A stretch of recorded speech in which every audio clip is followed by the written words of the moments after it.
আসসালামু আলাইকুম, সবাই কেমন আছেন? এই দেখেন একটা আমাদের বাড়িটা এখনো কাজ কমপ্লিট হয় নাই। দেখেন আমরা ঘুরতে যাচ্ছি, আর এটা হচ্ছে আমাদের ক্ষেতে তিল গাছ, যা থেকে আমরা তেল উৎপন্ন করি।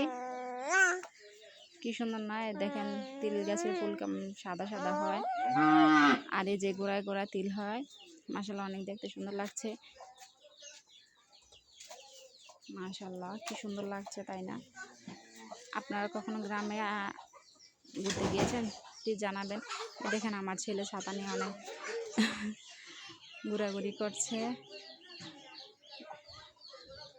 এই যে আমার বোনের ছেলে আর আমার ছেলে ছাতা নিয়ে টানাটানি শুরু করছে, আর ওনারা আমাদের খেতে কাজ করতে এসেছে আজকে মিষ্টি আলু তোলার জন্য। এই যে মাশাআল্লাহ, অনেক মিষ্টি আলু হয়েছে, খেতে অনেক বড় বড়, কি সুন্দর, তাই না? সাদা সাদা। আপনাদের এখানে কীরকম মিষ্টি আলু হয় প্লিজ আমাদেরকে কমেন্টে জানাবেন।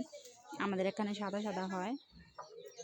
এই যে মাশাআল্লাহ, অনেক অনেক মিষ্টি আলু হয়েছে আমাদের খেতে, দেখতে অনেক বড় বড়। মাশাআল্লাহ, কি সুন্দর না? অনেক ভালো লাগছে।